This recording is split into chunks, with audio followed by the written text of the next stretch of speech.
This episode brought to you by Cafe Imports, Minneapolis-based importers of fine specialty green coffees. Independently owned and operated since 1993, Cafe Imports has been dedicated to decreasing its impact on the earth through renewable energy, carbon neutrality, and by supporting conservational efforts in places where quality coffee is grown and also where quality coffee is consumed. Where does your coffee come from? And by the National Parks of Lake Superior Foundation. As a nonprofit, we rely on support from listeners like you. If you like what you hear, please consider a donation. To learn more and make a gift, visit us at www.gosuperior.org.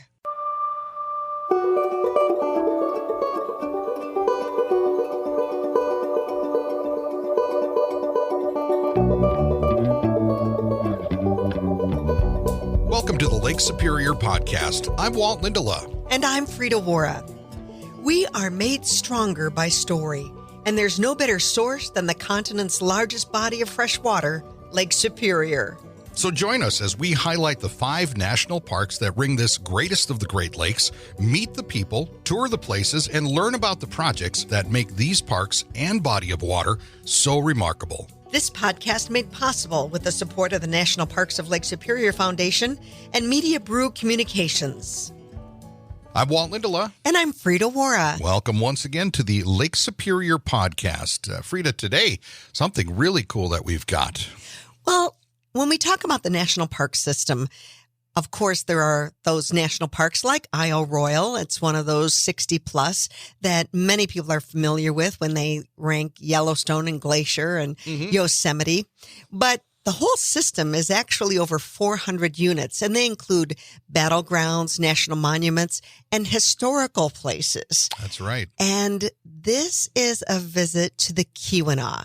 And I love to say that's the Upper Peninsula of the Upper Peninsula You're of absolutely Michigan. Right. And I have to be honest that this is some of my stomping grounds growing up in the area, in the community of Chassell, which is just south of Houghton, which is there.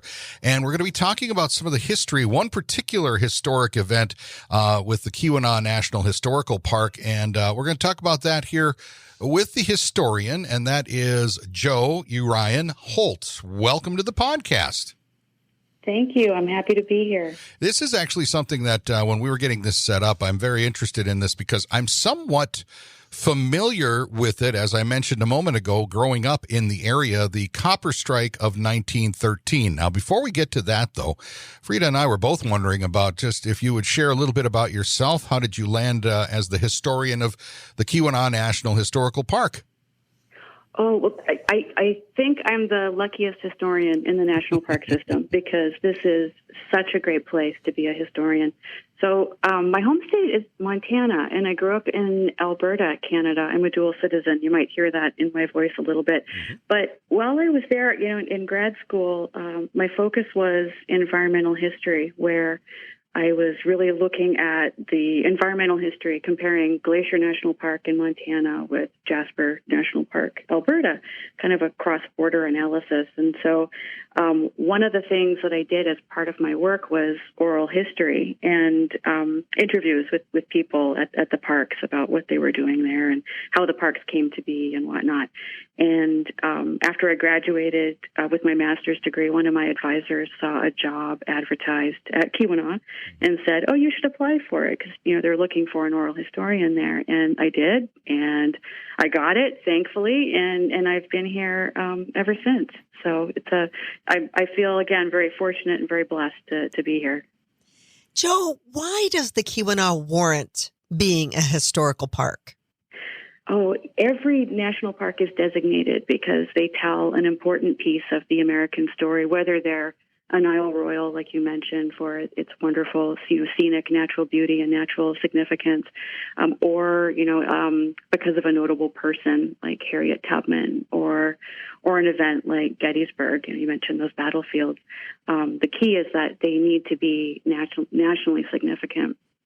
And Keweenaw was designated because of its nationally significant copper mining history. And that goes back thousands of years. And so, in a way, it's really internationally significant because the ancestors of our indigenous partners today, they were the first metal miners in the Western Hemisphere. It's very important if you're looking at it kind of in the timeline of copper mining history, it's just it's not replicated anywhere else on Earth that I'm aware of.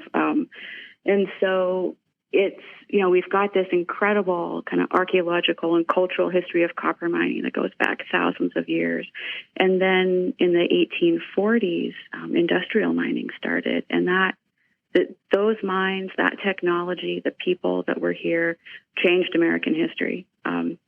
The Keweenaw mines were coming online just as the U.S. was industrializing and had a massive need for copper, for electricity, for the telegraph, for the telephone, and Keweenaw copper was Lake Superior copper, as they called it, was the most prized as people like Thomas Edison, Henry Ford were industrializing, and so this copper here and the people that mined it and produced it changed American history. And so it's, and on top of all that, we start with the geology. I mean, this is such a internationally significant copper mining region because of the vast amounts of pure native copper that were here. That also sets it aside as a nationally significant place. The interesting thing about it for me, Jo, is that as I grew up in that area, I was somewhat familiar with this. And a lot of what has become now preserved through the historical park were some of the former locations, even to some extent ruins of the mining operations, especially from the early 1900s up until it was all kind of shut down.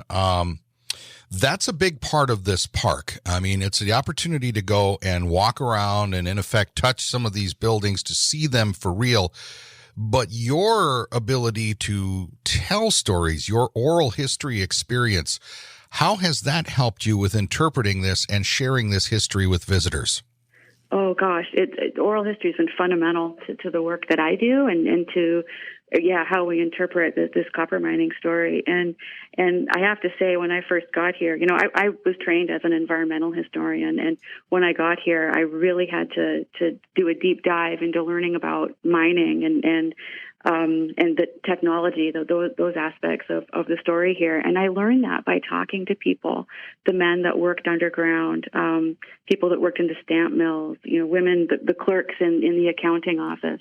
I learned about this history from the people that were sharing their stories with me and their day to day. I learned the terminology from some of these guys, that explained what a stope was and a Wilsley table and all that. And so we've been able to record these interviews with folks and gain their histories and also put, them in clips in our visitor center. And so people that come to our visitor center can learn about copper mining, literally hearing the voices of the people that lived that and helped create this industry. And I have to point out one gentleman that I talked to started as a drill boy in the 1920s in one of the mines here in Calumet. And just hearing his stories of starting as a young teenager and working himself up to the position of a miner was just really just powerful to hear him share, what he recalled from that experience. Walt, I think it's really a good thing that Jo had that Canadian background so that when she's doing oral history, she can kind of understand how a Yooper talks, eh? There is some of that. We go down the street side by each there. And, one of my favorite sayings, I think, out of Calumet was someone said, "How come you don't hello me when you know me so easy?" It is true, and Frida, one of the things about it is for me, like I'm going to keep going back to this because this is very interesting to me. This is truly this is what I grew up with, the history of it, but it was different. I will say that back in the 70s and whatnot, when I was a kid in the early 80s, this historical park did not really exist like it does now. What I'm talking about with these sites now were considered to be ruins. And then the Park Service came in and they did this. But Jo, in terms of with Calumet, if you visit there now, it seems it's kind of sparse. It's a very rural location. But when this was going on, this was an amazing location. Can you tell us a little bit about what it was just like to be in Calumet's heyday when the copper mining was going on? Oh, I wish I could go back to a day in 1910 and walk the streets of Calumet just so I could experience it firsthand myself. But you have to think, you're right, this was a very different place. It was cosmopolitan. It was international. If you were walking downtown in Calumet turn of the century, there were 40,000 people living in the immediate area, and that's, I think we have maybe between 6,000 and 7,000 in the whole area right now. So there's a lot more people. You'd be hearing so many different languages. You'd be hearing German, French, Finnish, Croatian, Chinese, and you'd be able to shop at department stores downtown that had the latest fashions. I mean, there were daily trains coming to and from Chicago, music stores, so many different churches, saloons, and just people today sometimes wonder, why are the sidewalks so wide? And that's because they had to be built that way to accommodate all the people that were walking and going to and fro in Calumet and making their lives here. I also think, today we don't think of it because most of the mines in the Calumet area, the shaft rock houses are gone. But back in the day, there would have been smoke. There would have been noises from the smokestacks and from being right here in an industrial community. And one of the things I like to think about is there was a gentleman who had immigrated here at the turn of the century, who wrote in his journal, how he got here, and he kept hearing this noise. He'd be in Calumet and he'd hear this rumbling and these clanging of chains, and he was thinking, what the heck is that? And he realized it was the underground mine operations. And he was hearing like the rock, the drilling and the blasting and the rail cars underground. And he said over time he stopped hearing it because it just eventually became part of the background noise. But I love thinking about that and how different Calumet would have sounded and smelled and just how just the industrial activity that would have been everywhere here at the time. And as you describe life up on top of the ground and then life under the ground and how different that was as well. And we're coming up on 110 years later from the summer of 1913 when everything seemed to just explode in Calumet. And if you could kind of give us what was happening there when the copper strike started. Yeah, so Calumet, like other industrial communities of the time, was really struggling with how to define and protect workers' rights, and this was happening across industrial America from the 1870s, and by the time we get to the time of our Copper Country strike, some workers' rights had been won, but really people were fighting for safer working conditions. And you have to remember, like, mining was an inherently dangerous job. And when accidents happened underground, the companies typically blamed the worker, even if it wasn't necessarily their fault. The responsibility was always put on the worker for accidents. That was just how it was. And workers were realizing, wait a minute, that's not always the case. You have to think about, if you're underground and your candle goes out or your light on your helmet goes out, you're in the pitch dark. There's, it's a dangerous place. And at the time, workers were typically working 6 days a week, 10 to 12 hours a day.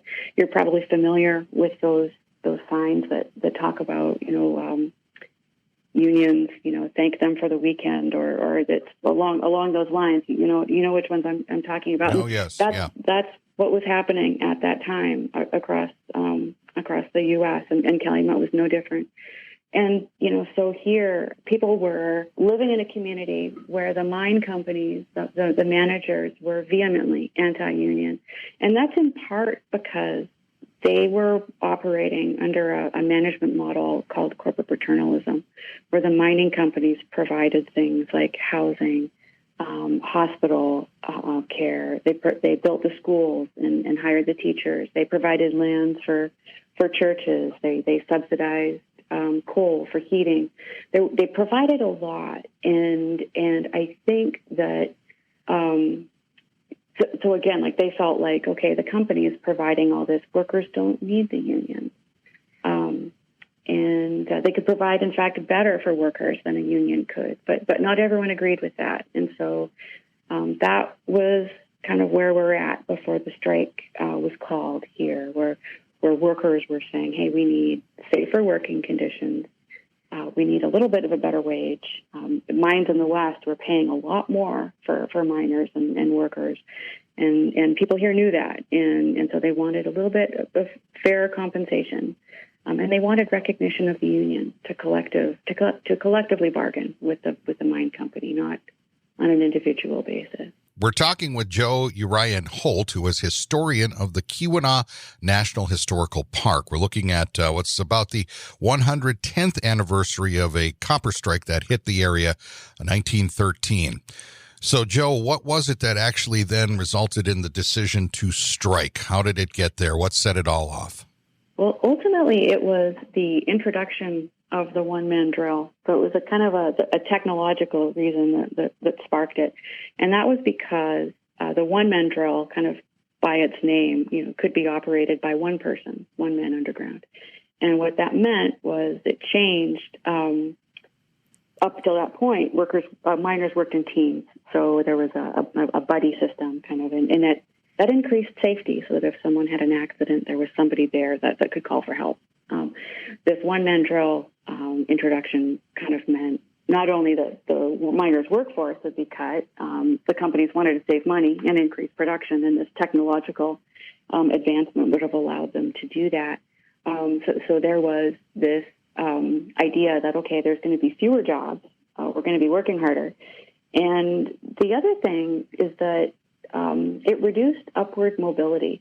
So people who had been working as trammers, suddenly their chances of becoming a miner were a lot less. There was a lot more competition for fewer jobs. And what that did was bring everybody underground together. And they were organized by the Western Federation of Miners. And that kind of, previously, miners had gone on strike or trammers had gone on strike. But this was the opportunity. This was both of them, all underground workers were agreed collectively, let's go on strike. And that's what they that's what really brought them, to strike in July of 1913. And when you look at what they were requesting from the mine companies, it was, first of all, recognition of the union and their right to bargain collectively, and also for these safer working conditions and other things. So that's really what sparked it off. When the company said, no, we're not even going to respond to this letter from the union asking for these things. And when the mine company didn't respond to the union's request, they said, okay, we're going on strike. And that dynamic, I am the granddaughter of a miner. And in the 1913 strike, my grandpa actually, after the strike, was not rehired because he was considered too loyal to the union, even though the union was recognized at the end of the strike, because he played the tuba in the union band. But he also shared with me something very interesting. And Jo, I know you'll be speaking of this. There was a situation because all these miners spoke different languages. I think at one time there were maybe 9 international newspapers published in the city of Calumet. And that was to the mining company's benefit because the men couldn't necessarily communicate to each other. They didn't have that same language. But they came home from a day, and my very favorite beer made by the Keweenaw Brewing Company is called the Widowmaker. And if you look at the can, you kind of say, well, what's this all about? But that drill, which was operated by 2 men and then was forced to be operated by 1 man, became nicknamed the Widowmaker because they had so many deaths happening on top of what was being forced on them. And it was the wives that basically, at least in my family history, the men came out of the mine and they were so exhausted or also just frightened for their lives. And they would complain to their wives, and the wives were saying, well, you need to protest. And they said, no, I need a job. Yeah. And the wives were saying, I need a husband, because if you are killed in the mine and I've got 5 kids, I get something like $25 and a ham, and I get booted out of this home that we're at. Because again, you were talking about that corporate paternalism. If a wife didn't have a husband working, she didn't have a home. Is that kind of how that worked, Jo? Yeah, well, one thing that the company did, if a miner or worker died, they would hire their children if they were old enough to work underground, and that would enable the family to stay in the house. But then you start thinking, oh, but there's kids working underground, in these pretty hazardous conditions. I mean, it's a mine, and I think. Thank you for sharing that story, Frida, because I think that women's involvement in the strike is fundamental. I mean, they were, fighting for their families, fighting for their the safety of their husbands, brothers, fathers at work. It really brought women into a political role, a very public political role. How long did this strike end up lasting? And then for those that aren't familiar with perhaps some of the incidents that resulted in it ending, when did it wrap up? Oh, it lasted from July through early April of 1914. And one of the events that really took the wind out of everybody's sails happened at Christmas of 1913, when the Women's Auxiliary of the Western Federation of Miners organized a Christmas party for striking workers and their families. And they held it at a place called Italian Hall. And what happened that night was on the second floor of the Italian Hall. And what happened is hundreds of people showed up for this Christmas party. And during the festivities, someone came into the hall and shouted fire, and that caused a panic. And even though there were people who seemed to have understood, okay, there's no fire, and we're telling people, calm down, it's okay, a lot of people panicked, and they rushed for the one set of stairs that ran outside. And from what we can gather, someone stumbled and caused people to fall and in the stairwell. And over 70 people died that night, and sadly, most of them were children.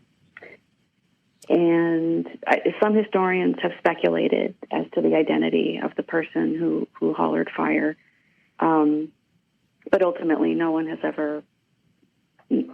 been found. We have not found the person who shouted that, or really have an idea of what their motives were. So it's a horrifically tragic event in that strike. And one of the people involved was Annie Clement, and she was a local labor leader. And I feel like that she felt a lot of responsibility for that event and that tragedy.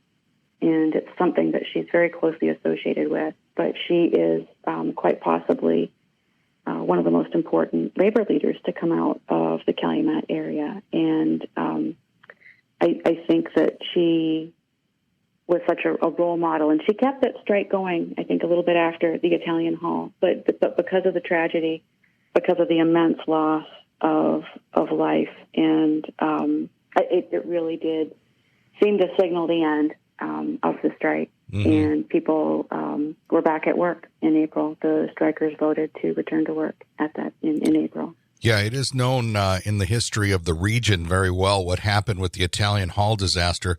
And you mentioned Annie Clement, and we're talking with Jo Holt, who is historian at the Keweenaw National Historical Park here on the Lake Superior podcast.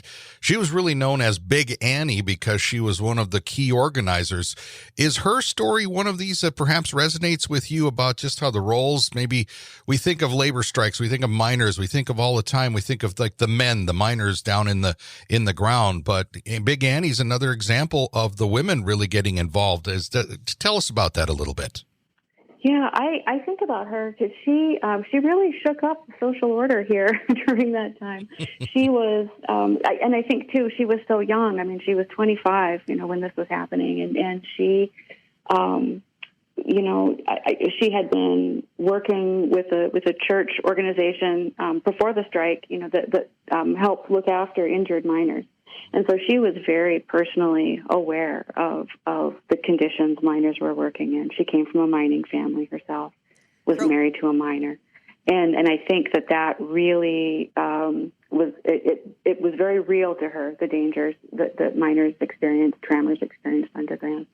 And in the face of the mining companies not being willing to change and make things safer and pay them more, pay them fairly, she took literally to the streets and led strike parades, organized other women, she spoke at events. She was one of, if not the most notable person that was involved in the strike here. Certainly, she's remembered to this day as a woman who stood up for what she believed in. And, I think in relation to Italian Hall and her involvement in the party and in how she was navigating the aftermath of that, there's a plaque there. The hall was demolished in 1984, but there's a park there today, including part of the building that's been rebuilt. And there's a plaque on it that was put up by the AFL-CIO when the park was created that says, mourn for the dead, fight for the living. And that's what she did. And I think of her when I'm at that site and her legacy in this town. And it's really important, I think, especially for listeners. We're talking about 1913. Yes. 7 years before women even had the right to vote in this country. Yeah. This was what was happening and how important they were at the work that was being done above ground to help change the conditions below ground. Jo Holt is on our podcast here today. She is a historian of the Keweenaw National Historical Park. I noticed, Jo, in your voice when you began to talk about the Italian Hall disaster, that obviously that carries a resonance with you, and it should. I mean, it's a major tragedy that happened. But are there maybe some stories? Is there something, or is that sort of the big one that resonates with you, or maybe, I guess to use the term, haunts you perhaps, of the history of all of this? Oh, there's a couple of different events that I think of when I think of the strike. And the first one is a story that I heard in an oral history interview with a woman named Lillian Lati Gao, who grew up in Amique, in a town north of Calumet. And I interviewed her some years ago, and she was telling me that when she was a little girl during the strike, her house was searched by company deputies because they thought that her father was storing weapons for the Union, and they weren't. But she remembers being woken up in the middle of the night. It was cold. It was winter, and she had to sit in front of the wood stove to try to keep warm while the deputies were searching her house top to bottom, looking for weapons and other things that they thought that would support the Union. And her memory of that, decades later, was still so vivid for her and so personal. And you can just think of the impact that this strike had on women and children during that time. How scary it was for people. That resonates with me, thinking about her story and others like that. So I do have to. Go ahead. I'm sorry. Yeah, because there's another one I have to share, and Please it's do. actually there's a brick. I won't give the location, but there's a brick in town that was signed by a member of the Michigan National Guard who was stationed here during the strike. It's dated 1913, and we know he was from Detroit. And I often think, when I walk by that site, I often think of him being here, so far from home, guarding company property. And I do wonder what was going through his mind, when he was here. So that's another thing that I think about when I think of the strike. Jo, was that called the Michigan National Guard, or were they the Michigan militia at that time? I mean, what was it like to have your town almost under siege? Yeah, I mean, it was an armed camp, really. I mean, I think technically it's the Michigan State Militia, but it's when you read, I think just for ease of understanding, I think people refer to it typically as the National Guard, because that's kind of what they were. But yeah, I mean, they were. I know that the governor at the time was actually quite resistant to calling in state troops to the strike, but he did after there was reports of violence, and it was violent. Strikers when they called the strike and were trying to prevent people from going to work. There was physical violence. They were, throwing rocks. They were hurting people in an effort to close down the mines. And so I can understand why the companies and the local law enforcement did request support from the National Guard. But yeah, they came in on the trains, and they set up camps. And we have photographs in our archives that show the tents, and people standing, with their rifles guarding company property. And you do wonder what it was like just as a regular person going about their business to walk by and see, people standing there with guns during this labor, battle here. It is, because it's so quiet here today and so peaceful, and you don't hear the machinery, and we don't have that here. And so I appreciate you bringing up the resources, Walt, and the buildings and the ruins. Yeah, because you get a chance when you actually walk down the streets in Calumet or Laurium, or you go to the sites where you can go to the actual mine locations, the Quincy mine and all of that. You get a chance to see it and experience it. But as we start to wrap up with you here today, Jo, how can people learn more about the strike and learn more about what there is to offer through the Keweenaw National Historic Park? Yeah, gosh, the first thing I'd say is come and visit. Please come to Calumet and visit the park here.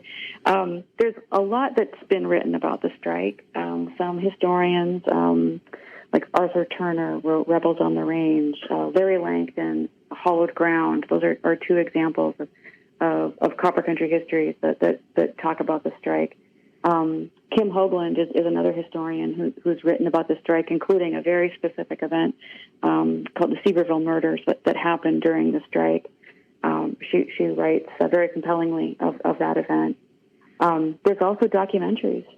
Red Metal is a documentary that appeared on PBS around 2013, actually, the 100th anniversary, as did 1913 Massacre, which is a film about Italian Hall. There's also, I heard a podcast, actually, What I Missed in History Class has an episode on Italian Hall and the strike of 1913. That's not that bad. But also, come to the park. Please come to the park and come visit Italian Hall and the other sites that are key to the strike story. You can come and visit them today.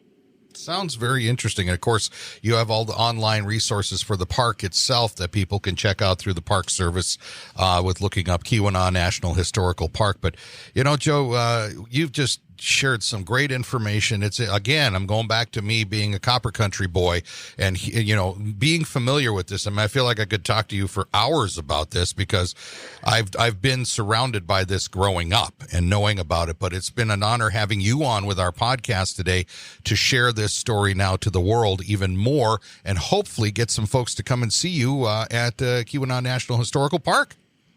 Thank you. It's been a joy and a pleasure to talk about this park and the great history of the copper country. Well, we thank you today very much. Absolutely. Anytime. Just let me know. All right. Take care. Okay. Thanks. Bye-bye. Thank you. Okay. Bye. Bye-bye. Jo Holt, who is the historian of the Keweenaw National Historical Park in the copper country, the Keweenaw Peninsula of Upper Michigan, right along the Lake Superior shoreline. Frida, that was just... for me, that was just a fast-moving half hour or so about all that, but all that information and such an important part in American industrial history that a lot of times gets overlooked. Well, I'll also say how relevant it is because it's still an immigration story, and immigration is still our headlines now. And that was so important. When the copper mining started in 1840s, it was too dangerous of a job for many Americans to do.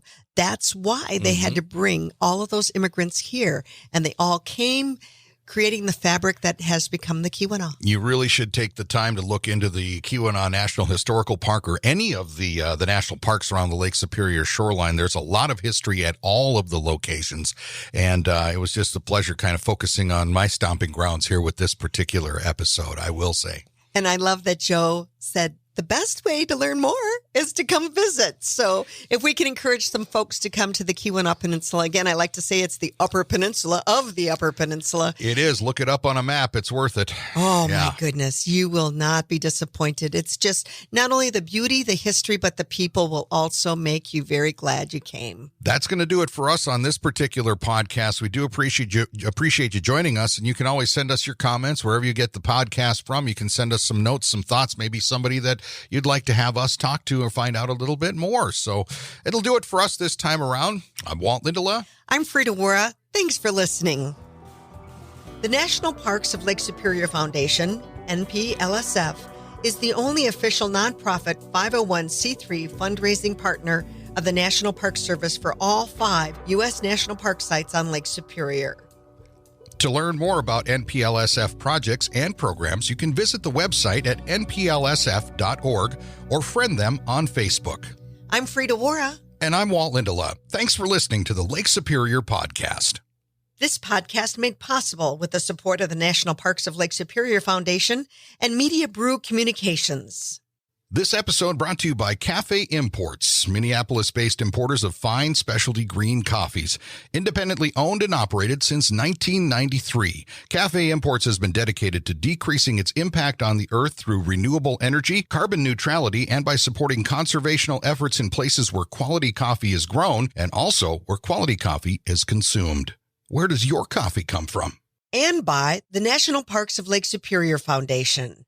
As a nonprofit, we rely on support from listeners like you. If you like what you hear, please consider a donation. To learn more and make a gift, visit us at www.gosuperior.org.